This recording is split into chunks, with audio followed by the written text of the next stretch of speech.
Chapter 7, The Council of Leaders. Within the revitalized Fortress of Shadows, the Council of Leaders had become an integral part of governance, guiding the efforts to build a united land. Each leader brought their unique skills and perspective to the table. Leader Hiroshi, the stalwart and compassionate leader of the coalition, chaired the council meetings. He set the tone for unity and cooperation among the leaders. Hiroshi, determined, "Our vision is taking shape, but we must remain steadfast. Our land deserves the justice we seek." Leader Ayumi, the charismatic and inspiring figurehead, used her oratory skills to unite the diverse group of leaders. Ayumi, inspiring, "Our strength lies in our differences. Together, we are an unstoppable force for change." Leader Lady Yuki, the strategic mastermind, was tasked with coordinating the military campaigns and fortifying the fortress's defenses. Lady Yuki, strategic, "Our military actions must be precise, and our fortress impregnable. We cannot afford to falter." Leader Miyamoto, the wandering ronin with a deep well of wisdom, offered philosophical insights. Miyamoto, philosophical, "Our battles are not just about territory, they are a reflection of our inner struggles for justice." Leader Setsuko, the compassionate healer, was responsible for ensuring the well-being of the warriors and civilians alike. Setsuko, compassionate, "Our strength comes not only from our weapons but from the care we show for one another." Leader Toshi, the passionate archer, led daring missions deep into enemy territory. Toshi, fearless, "With each arrow we loose, we bring hope to those oppressed by the clans." Leader 17, the pragmatic economist, managed the allocation of resources to sustain the growing population within the fortress. Leader 17, pragmatic, "A stable economy is the backbone of our kingdom-building efforts." Leader 18, the skilled diplomat, reached out to other resistance groups, forging alliances.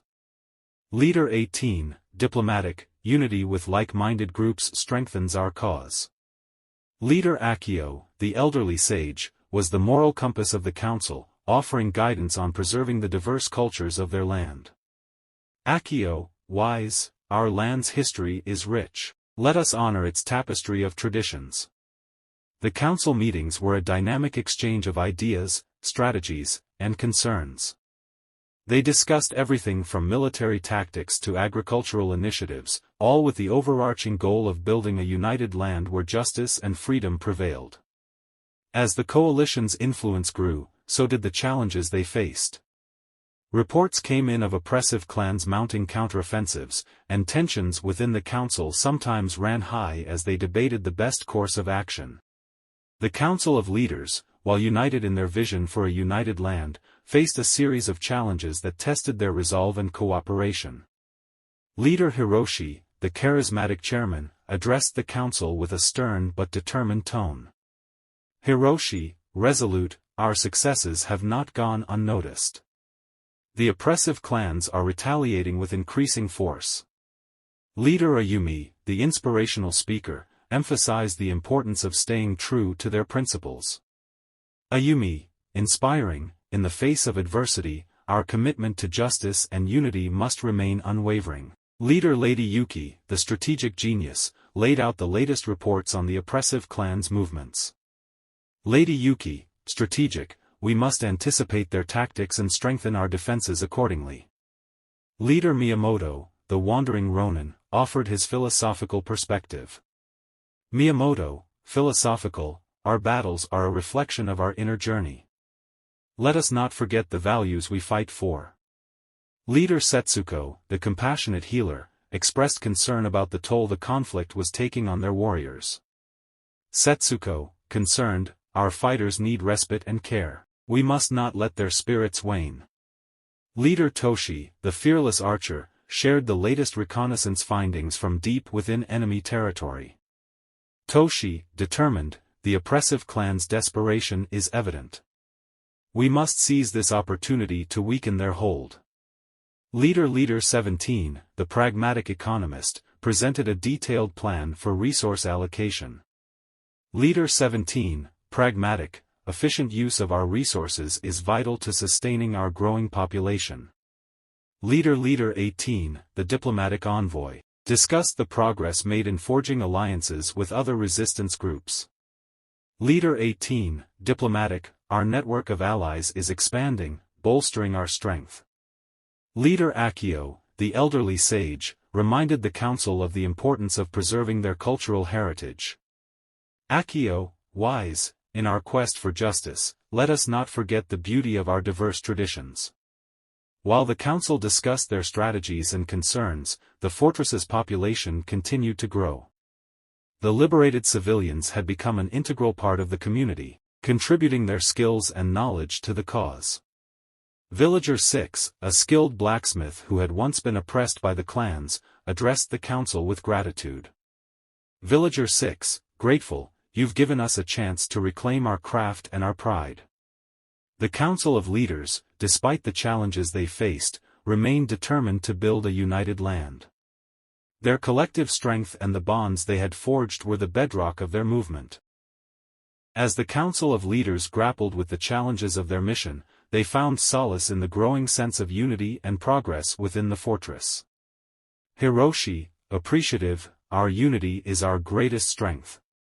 We have come a long way together.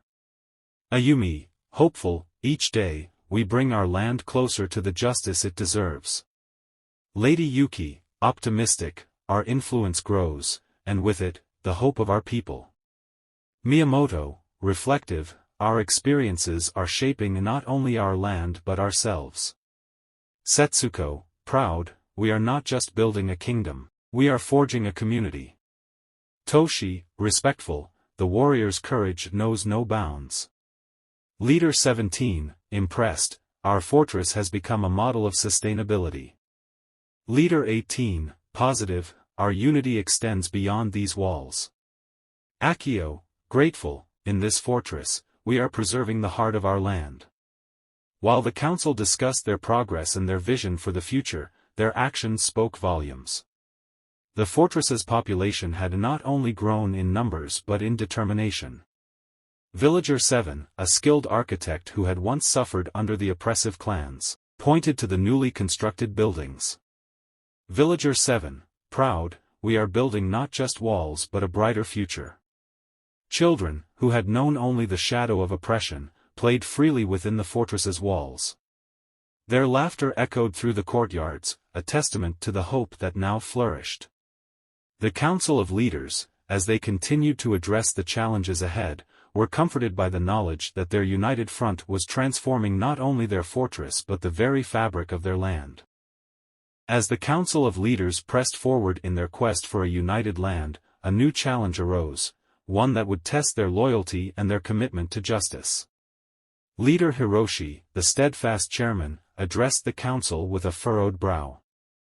Hiroshi, concerned, reports suggest that one of our own has been leaking information to the oppressive clans. The council members exchanged troubled glances. Such a betrayal could threaten not only their progress but the very lives of those within the fortress. Ayumi, we must tread carefully. We cannot allow distrust to divide us. Lady Yuki, we will set a trap, a test of loyalty, to reveal the traitor. Miyamoto, compassionate, let us not forget that even those who falter can find their way back to the path of honor. Setsuko, worried, our warriors may hesitate if they fear betrayal from within. Toshi, determined, I will find the truth, no matter the cost. Leader 17, pragmatic, we must strengthen our defenses to prevent further leaks. Leader 18, disappointed, betrayal strikes at the very heart of our cause. Akio, reflective, even in the face of betrayal, we must remember the potential for redemption. The council discussed their plan in detail. They would create a false piece of information, one that would seem enticing to the traitor, and monitor its movement closely.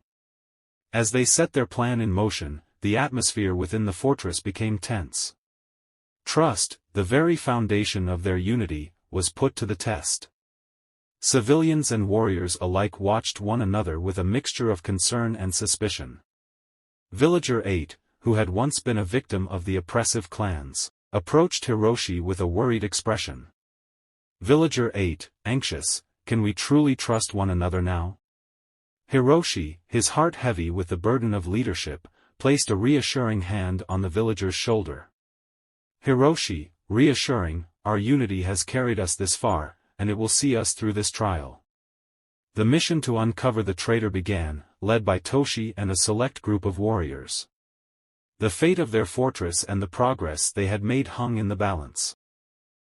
The atmosphere within the Fortress of Shadows grew tense as the mission to uncover the traitor unfolded. Toshi, the fearless archer, led a group of hand-picked warriors into the heart of the fortress, where they would set their trap. Hiroshi, urgent, we must act swiftly. Our unity is at stake. Ayumi, supportive, remember, we are doing this to protect our shared vision. Lady Yuki, strategic, the false information we've planted will lead the traitor to a predetermined location. Miyamoto, compassionate, let us not forget that our actions can lead others back to the path of honor. Setsuko, worried, their task is perilous. We must pray for their safety. Leader 17, pragmatic, we must be vigilant in protecting our fortress. Leader 18, disheartened, it pains me that one among us would betray our cause. Akio, reflective, even in betrayal, there is a chance for redemption. As the council discussed their plan, the warriors chosen for the mission to unmask the traitor prepared diligently. Their faces bore expressions of determination and apprehension. Among them was Kaito, a young warrior with a fierce sense of loyalty to the coalition. He spoke with unwavering conviction. Kaito, determined, we will expose the traitor and protect our unity. As night fell, the warriors concealed themselves in the shadows, waiting for the traitor to take the bait. The fortress seemed to hold its breath, its very walls poised to reveal the betrayer.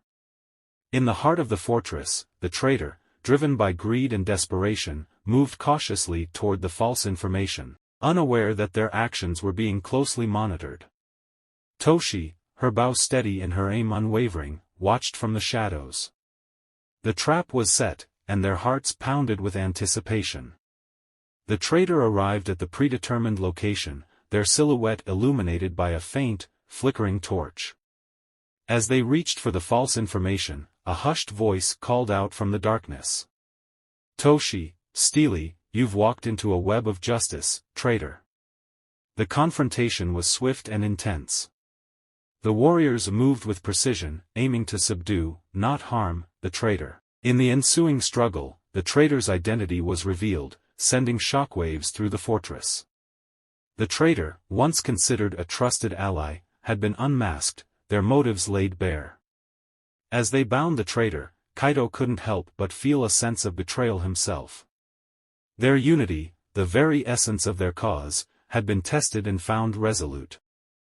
The fortress was engulfed in stunned silence as the traitor was unmasked. It was none other than Kazuki, a skilled warrior who had been a trusted member of the coalition for years.